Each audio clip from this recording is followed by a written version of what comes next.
Good morning, everybody. Good. Oh, so sorry. Good morning, Coffee Moaners. Lovely to have you here with us. That better if you tried. I literally couldn't do anything bad. God. Oh my God, the smell of chocolate is tantalisingly I can't tantalising. smell any chocolate at all. I can. And it's annoying because I've promised myself I'm not... Sorry. It's the lavender. I've promised myself I'm not having any sugar. Some lavender right next to you. Morning, everyone. Hope you're well. Welcome to Easter Monday. Welcome. Hope you're having a lovely Easter weekend. Has anyone eaten too much chocolate? Has anyone stuffed their faces? We didn't really. We shifted Easter. Yesterday was odd. We had a shitload of lasagna, and then it all just sort of, there was nothing sweet. It's very unusual. There was a stupid Palestinian cheesecake. Yeah, I didn't see that. Gorgeous, where's that? I offered it to you 3 times, said no. All right. It's now in the fridge, but you can't have it. Why not? Because you said no. Why are you being so aggressive today? Because I don't know. So, guys, this is a question I want to ask you. Oh, God.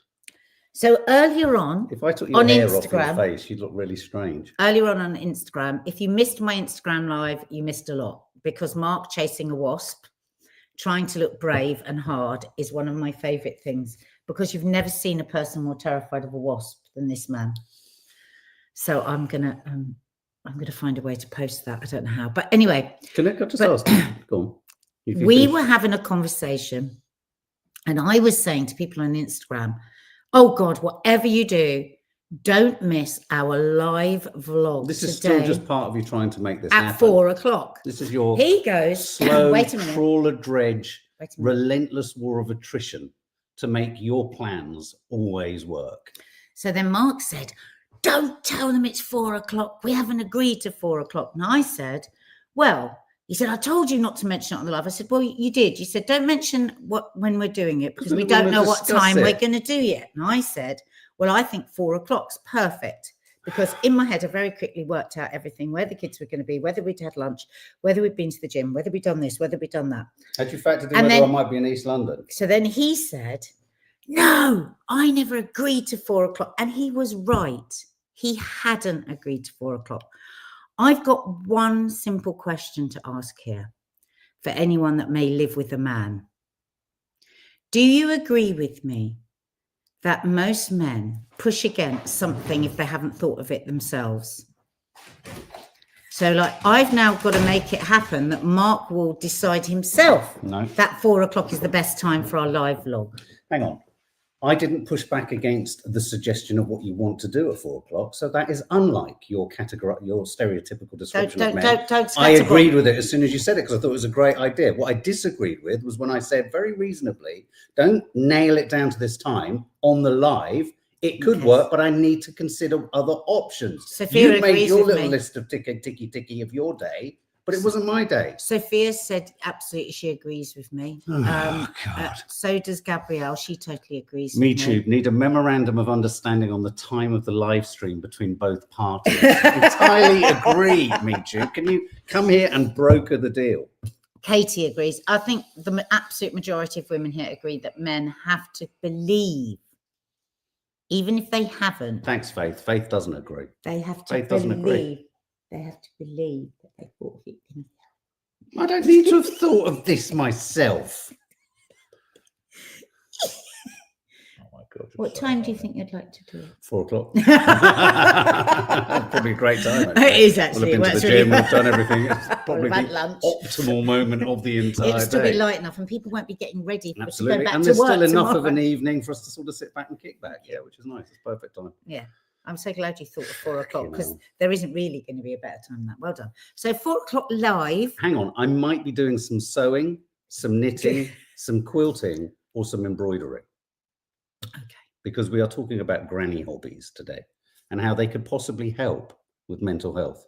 I bet they could. And how they actually allow you to kind of leapfrog over a midlife crisis, which is kind of good. We're also going to be talking about the late Pope Francis, who sadly has passed away. Literally, the news broke at about 9 a.m. this morning. I'm not being gallows humor here, but I do want everyone to work out what J.D. Vance was up to. Yeah, was he not the last person he met or saw?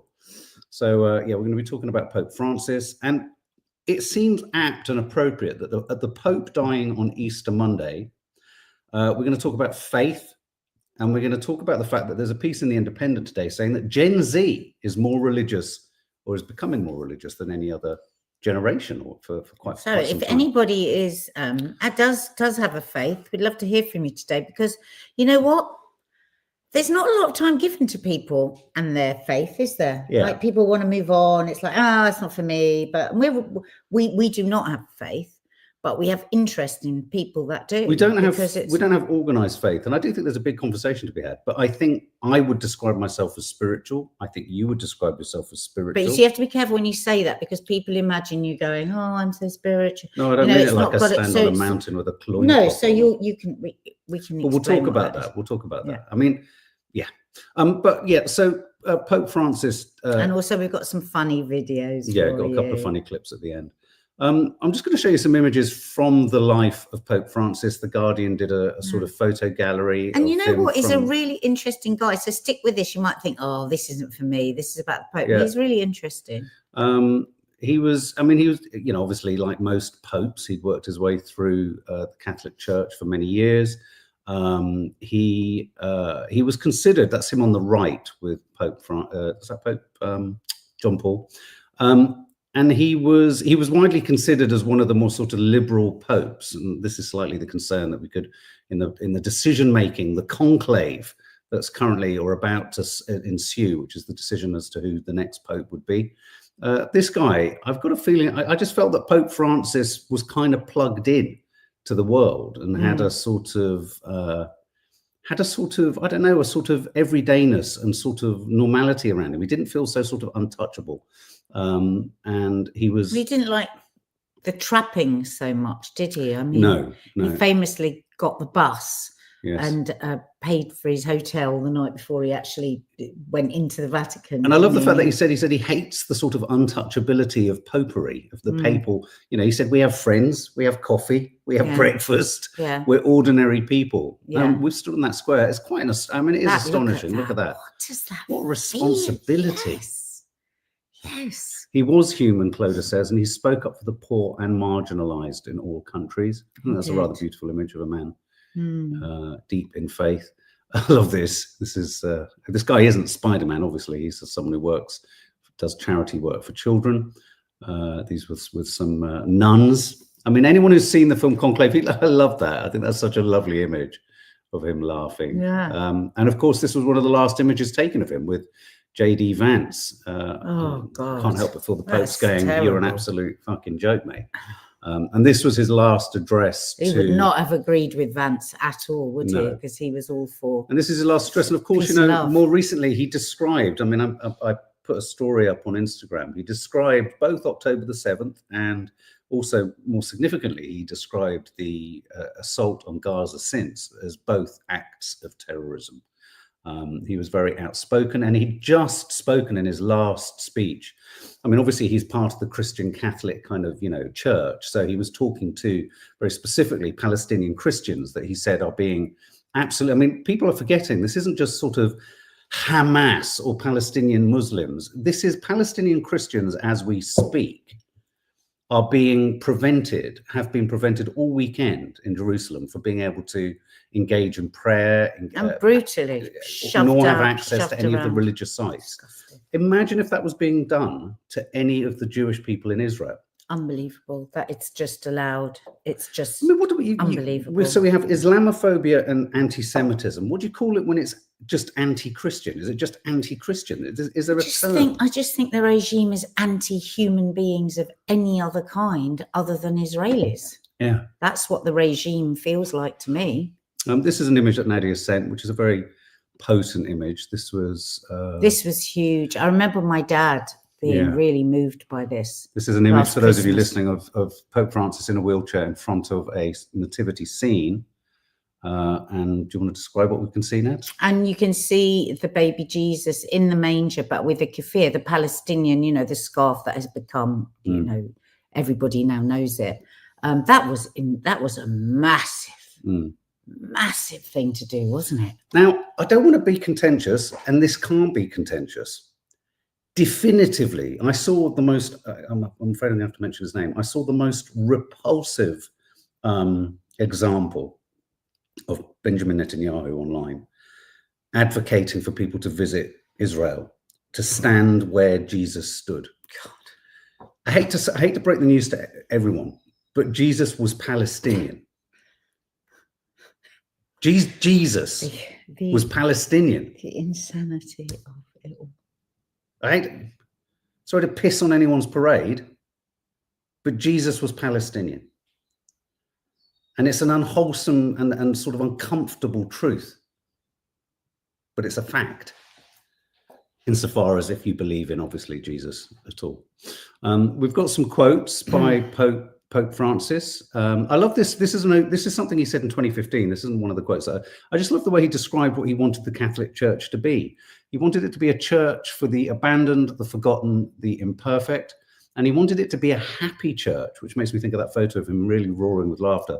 And listen to this, with the face of a mother who understands, accompanies, and caresses. I think that's really, really beautiful. That's really beautiful. I suppose when I think of people that we've known through our lives that have a faith, and even, you know, can be Palestinian Jewish. Through what's happened through Gaza, I've met more Muslims, spoken to more Muslims, but my father isn't Muslim. I always feel I have to make the point there, because people think that all Arabs are Muslim. They're not. My father is not Muslim, he's Christian. And Jews. I found out more about that, and the comfort in faith and the beauty in it. It's become so, for many, because it's been at the root of so many fake reasons for war and abuse. It's been given such a bad name, hasn't it? Religions of all religions. Yes. It's like Pope Francis. Sorry, it's not Pope Francis. What's his name? Which one? This one. Yeah, Pope Francis said, you know, to just dismiss one religion as having terrorists is not right. Every religion does. Every religion, exactly. And I think for those of us outside of a faith, it's very easy to go, oh, well, all religion has ever done has brought, you know, death and destruction and manipulation, and of course that's not the case. Yeah, I just want to clarify. That kind of essence of that. Totally that is what we want having faith to mean, isn't totally it? Agree. And I think there's a little bit of confusion. You know, prior to the creation, the artificial creation of the state of Israel, you know, Jewish, Muslim, Christian, many other tribal religions and skews and shades of those religions all lived, not necessarily always in harmony, because no communities do, but they all lived on the land. So to be Palestinian, Jesus was Palestinian, King of the Jews, born in Bethlehem. You can be Palestinian and Jewish. This is the, you know, this is the part of all of this. We know someone who is both from a Palestinian Muslim parent and a Palestinian Jewish parent. And my dad will talk about how Palestinians and Jewish Palestinians lived in harmony. But isn't it interesting? Almost baked into the, though I'm sure that this is biologically and spiritually unclean, what I'm about to say, baked into Jesus's DNA is a melding, if you like, of Jewish and Palestinian. You can't separate the two. And I think there's something quite poetic and beautiful about that. The everyone in the region, the only ones preventing anyone else from doing anything are Israel. Yeah. The regime. The regime of Israel. The regime of Israel is the one preventing Christians and Muslims from being able to enact their should we get some of the observances? Yeah, should we get some of the quotes? Yeah, I've got them. The Pope, because I was just like, I like this guy. Hostility, extremism, and violence are not born of a religious heart. They are betrayals of religion. I love that. Thank you. I love that.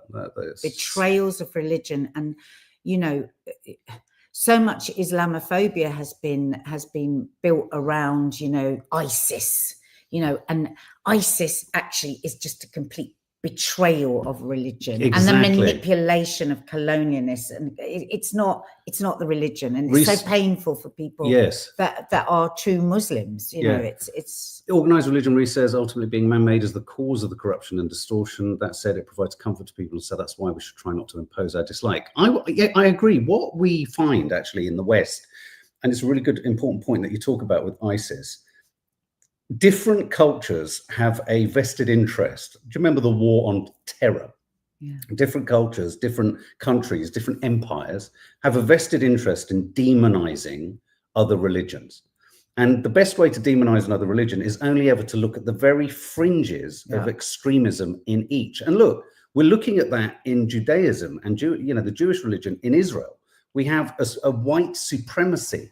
That doesn't speak to Judaism. That doesn't speak to the truth. And that's why there's so many Jews across the world begging for this to come to an end. Exactly. But the propaganda machine has been so successful that there is a much more complete sort of ability to equate Islam and Muslim belief with extremism. Exactly. Radical Islam. And it strikes me that the West has virtually no interest in trying to debunk that. Go to most parts of the Bible Belt in America, and you are dealing with an extremism and a religious fervor and hysteria and fundamentalism that would frighten you, would make your eyes pop out. I mean, the idea that this is just the reserve and preserve of ISIS. It's crazy. It's a joke. Well, as he says, you can look to every religion and you will find it. Absolutely. What was that line about? Something, it's the betrayal of religion. Yeah. On November 22nd that year, Pope Francis said he felt the pain of Israelis and Palestinians as Israel continued its retaliatory strikes. He said, "This is not war, this is terrorism." Immigration, we must not be taken aback by their numbers, but rather view them as persons, seeing their faces and listening to their stories. I wonder if you reminded J.D. Vance of that. I wonder if J.D. Vance has even read that.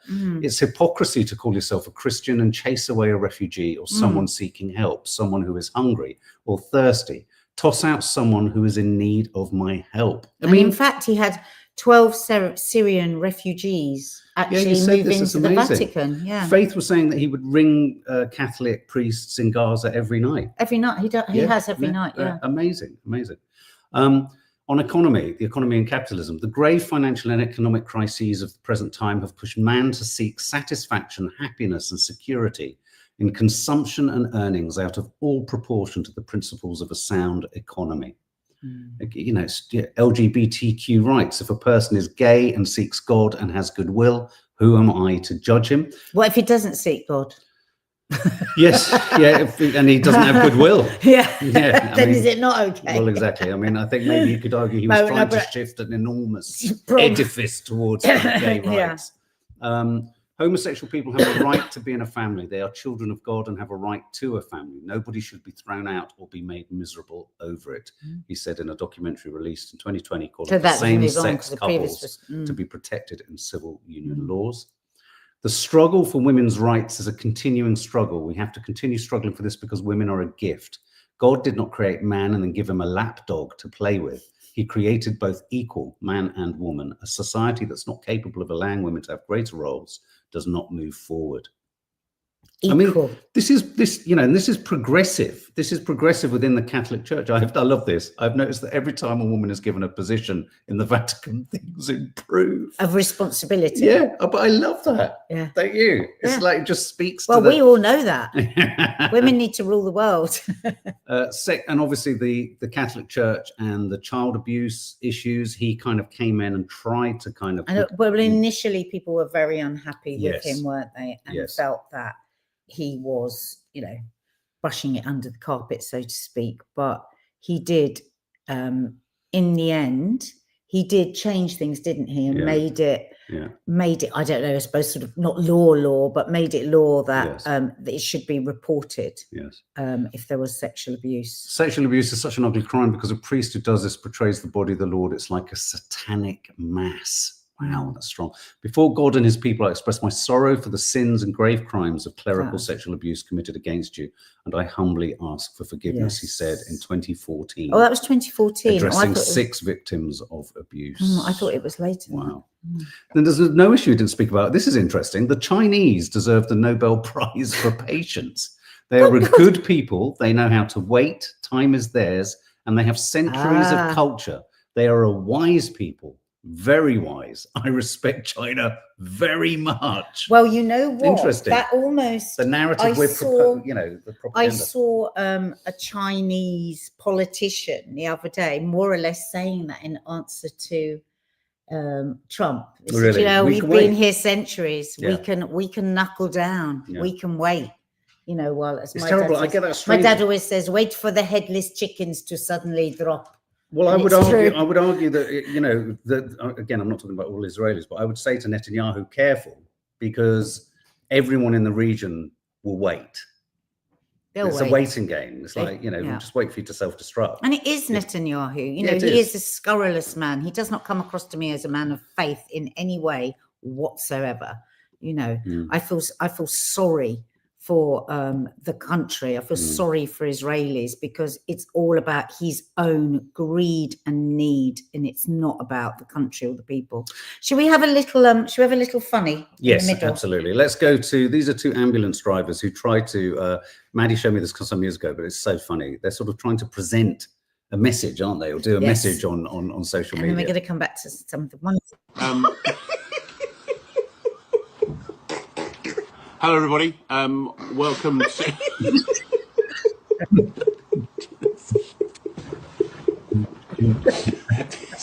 this really isn't going to work. Okay. Hello. Oh, God, hang on. Hello, everybody. Welcome to.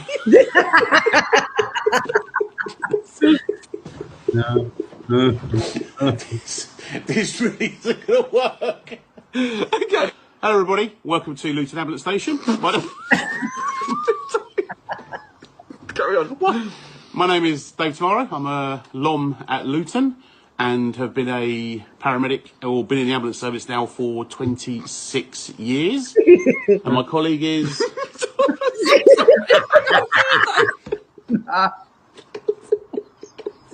Maddie showed you this years ago, didn't she? I've never seen it. Jesus Christ! Should we do it later? Do it later. Do it later. It's later now. Start talking then. Hello, everybody. My name's Dave Tomorrow. I'm a LOM at Luton, and I'm sitting next to Joe Cartwright. Love a LOM at Luton. And today we are here to talk about International Paramedics Day. So, why, Joe, are you proud to be a paramedic? Why am I proud to be a paramedic? I think I've been proud in every role I've done in the ambulance service. I started as a technician, right through to a paramedic. So I think I'm proud to be a paramedic because I know it's a bit of a cliche, but I do like still. No, it sounds bollocks. Sorry, it's like.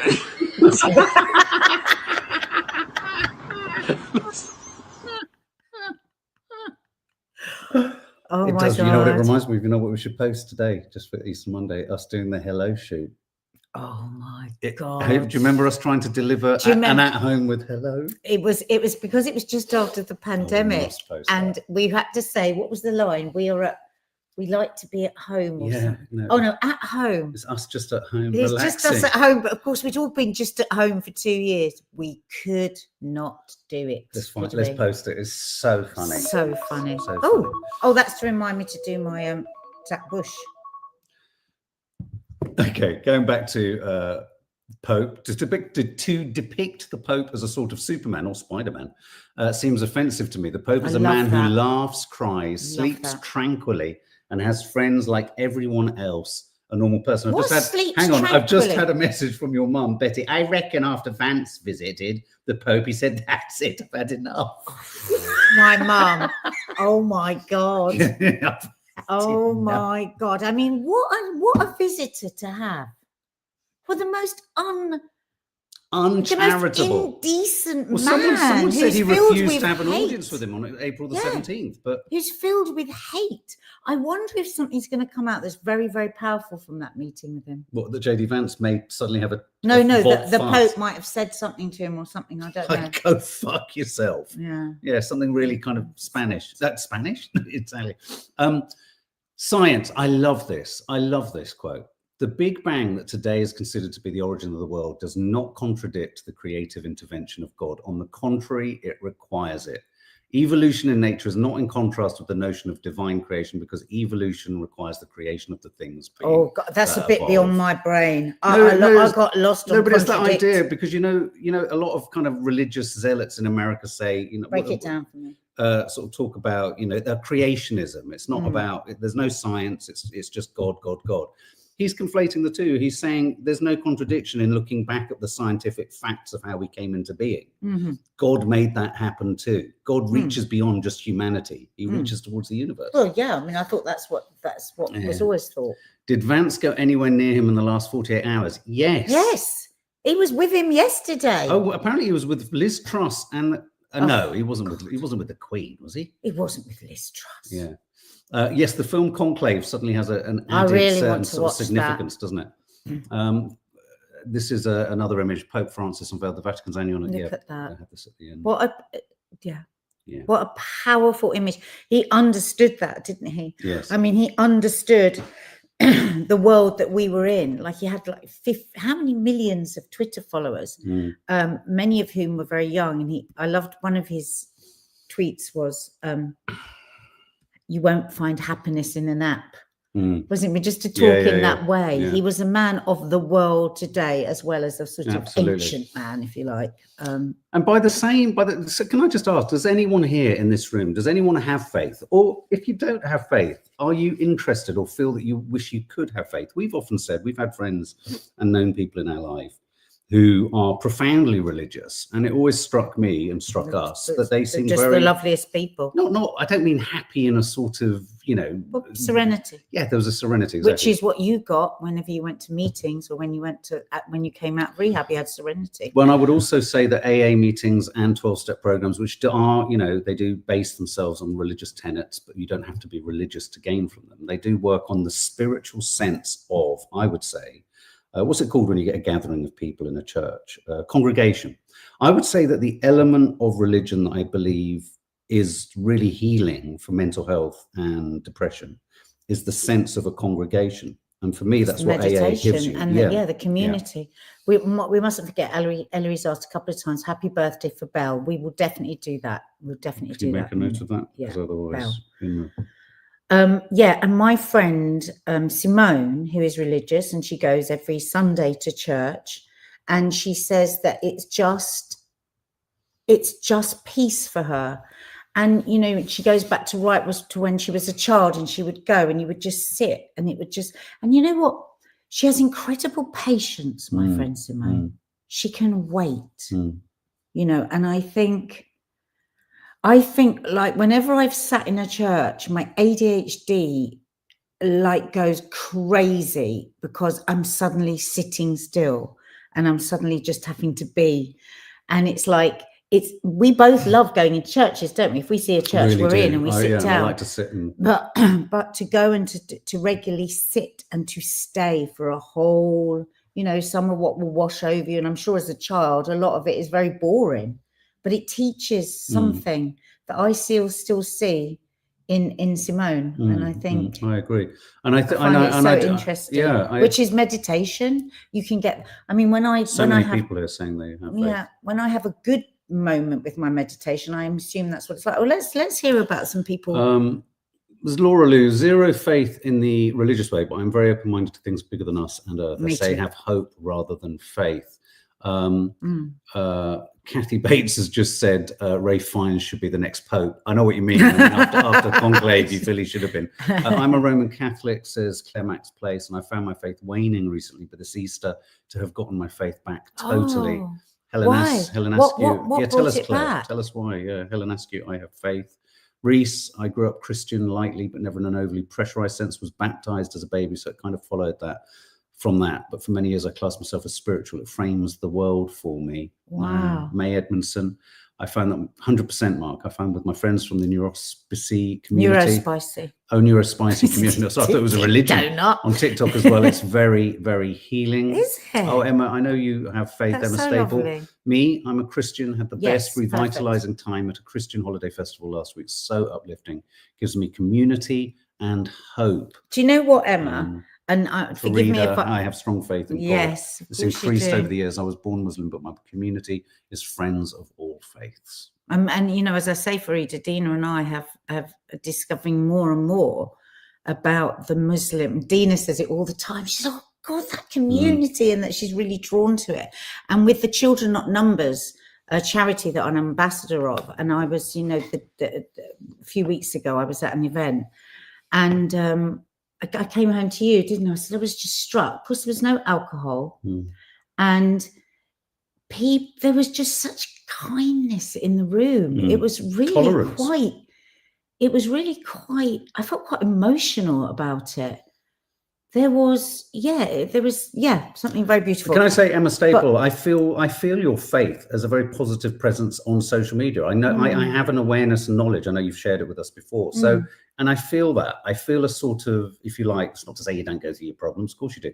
I feel a sort of contentment that is a backstop. And I think for many people, faith and religion function as a backstop. It's so distressing and upsetting when you see the likes of J.D. Vance and Trump. Just using it and abuse. Trump's not got a religious bone in his body. And things like, you know, ISIS, you know, all these kind of individuals and groups that exploit the core tenets of all religions, which is in essence to be collective, communal. You know, if you go into the origins of socialism, it's baked into the idea of sharing and caring, and all religions, it gets contorted. Doesn't they it? have their spikes, don't they? To which it must be very painful if you have that faith. You know, we just discussed Muslims and ISIS, Catholics, and the abuse of children. You know, people that every religion has something that people like can use as a reason to hate all the religion. That must be so painful if it's really important to you. Yeah, absolutely. But I just wanted to tell this little story to Emma, because Emma is, you know, a younger person.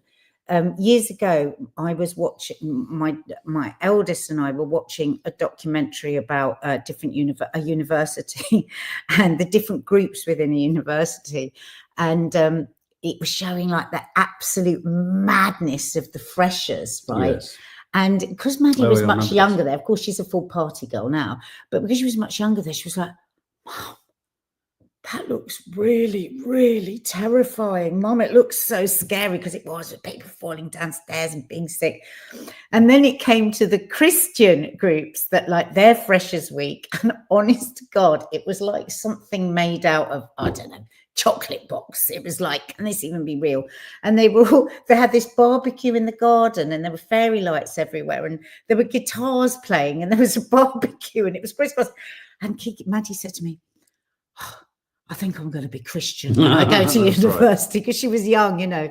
But there's a little something in that. Yeah. There's just a little something in that. And what is that? It's a community that are like-minded, where the peer pressure is just different, because young people respond to peer pressure. So if you're in a group of people that are just a bit more into looking beyond the immediate satisfaction, then I suppose it's going to feel a little safer as a young person. And maybe that's why there are so many young people now, apparently, in this country. You're going to read There's a whole new group of youngsters taking faith. Yeah. I just want to quickly just share this comment. Amelia Nicholson, being in AA has helped me to find a faith. I believe there is something bigger than me. Just look at the nature and seasons. It's wonderful and inspiring. Yeah, I mean, I don't believe in an organized belief of God, but the power greater than yourself, power greater than God for me is the group. It's the collective. And how many times have I always sworn by group therapy? The congregation, I think the congregation, which is what Maddie saw in that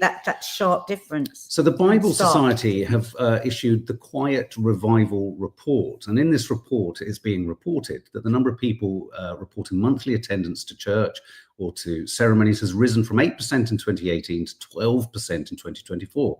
The most remarkable jump in reported attendance has been amongst Generation Z, Gen Z, quadrupling from 4% to 16% of 18 to 24-year-olds. There are now over 2 million more people attending church than there were 6 years ago in Roman Catholicism and Pentecostalism. And this is an interesting statistic that apparently, according to Nielsen Books, UK Bible sales went from generating 2.7 million in 2019 to 5.02 million in 2024, almost doubling in just 5 years. It's become now, the Bible, this kind of report is kind of reported on alongside a YouGov report as well, which looks or explores or asks the question, and I wonder what you think of this. as to whether increasing issues with mental health and anxiety and depression and loneliness and isolation and a sort of culture in a world that doesn't speak to what it means to be a human, whether that's why more people have turned towards organized religion as an answer. This Maggie say, the church I went to whilst at uni really provided me with so much community and filled that family hole I was missing from home. That church will always hold a special place in my heart. I love that comfort. Deborah Holdsworth flew up, but she said, I'm a Wicca. So I've just looked it up.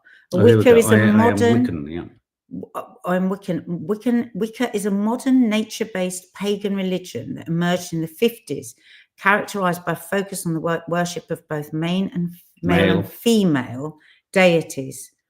Oh, particularly the horned god and the great goddess. So very nature-based, deeply connected to the natural world, seeing it as sacred and honoring its power and beauty. I think I could be a bit Wiccan.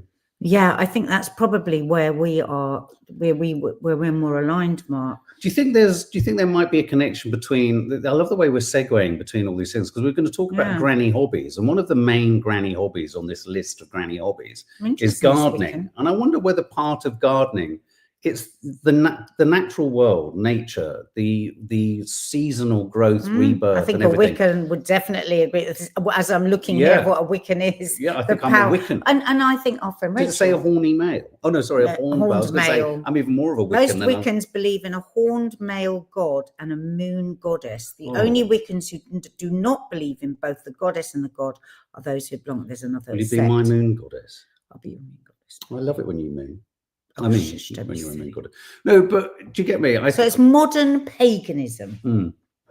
Interesting. And I've said it before and I'll say it again. For me, my higher power is the strength of human creativity, because I think in the creative arts, obviously the written word, you have written word, and it is an articulation of ideas. Where I get most moved and I feel most emotion and I feel most spiritual is when I'm moved in a non-linguistic sort of even intellectual way by the artistic creativity. When I'm feeling emotions in film, in music, or the written word, but they're not linked. You know, I'm not saying, oh, I'm feeling it. When you're moved to something by a creative endeavor of another human being, I think that's one of the most magical things that I think that's the power greater than ourselves, isn't it? That you feel like I get that in such a massive way when just through other humans, like something can shift in me in such a massive way, or being in nature, or like you say, seeing, like the other day I was at this dinner party and I just suddenly saw this painting and I was like, oh my God, that is just so beautiful. And the person who's painting said, yes, no, I love it. But, you know, his partner, his husband, didn't like it at all and was like totally turned off about it. And I just thought there's something magical in that, isn't there? That for one person, you can just be hit in such a way and then another. But as I get older, I think. And that's a power greater than ourselves. That's my faith, if you like. And I think it's a fusion of both human creativity, I think, is astonishing. The capacity to create fictions and other worlds and, you know, in any art form, no hierarchy there. Dance, movement, all these things, but also nature as a kind of cyclical healing, you know, process. But as I get older, I think I'm getting closer to something I think is quite. You've always said about Buddhism. Yeah, Buddhism, but a communal kind of living. I would. Yeah. As I get older, I feel less and less resistant to the idea. I'd quite like to be in a small community. I'm just going to have to lie down for a minute if you're saying that. Why? That is not true. It is true, Mark. I've said it more and more. I've said it more and more to Dina. Hobbit. No, I'm not a hobbit or a hermit. So I like both of those things. But you know what? The idea of sustaining a small community, you grow your food, you cook together, I don't forget I'm 6 years younger than you. That's totally in my soul, because I came from a big family. Yeah. Like, as I started to grow up and I would have to make food, and I could never make a bowl of salad that big. I could only make a bowl of salad that big. Like, do you remember when I went into the Big Brother house and I thought, oh my, and I said to you, this is so me, because I love a big group of people. I can live with people. And then you realise there were celebrities. Always morning, noon. Yeah, but the trouble is there mustn't be anyone off the telly. Yeah, don't be celebrities. And I just love that. I love that living. I could live like that tomorrow. Because you're off the telly. I'm afraid. Sorry, Emma Staple. Just someone I do like this quote, this comment. I think as long as you're not enforcing your beliefs on other people or hurting anyone, you find what speaks to you and your life that makes you happy. No one is going to get it all right. Oh, beautiful. And just lovely. And just finally, don't forget we got another funny.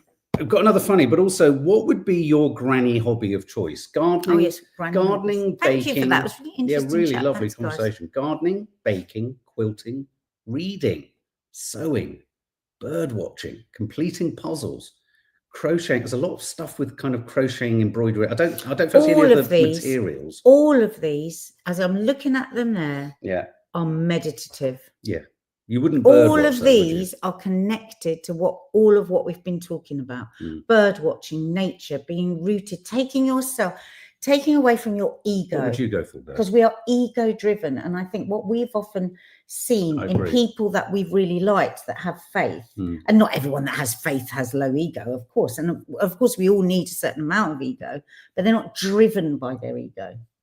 And one of the reasons... And all these take you away from your own self of importance. And also, I love this quote here by a psychologist. These grandma hobbies, they reframe what productivity looks like. So it's not about deliver, targets, accomplish, succeed. It's like that. It's about doing for the sake of doing. Do you remember that Instagram post that you were so hit by the person making the sourdough? Oh, I want to make sourdough. Yeah, and you got so hit. It's because that is what life has become so complicated. But we're the same human beings as we were ancient human beings.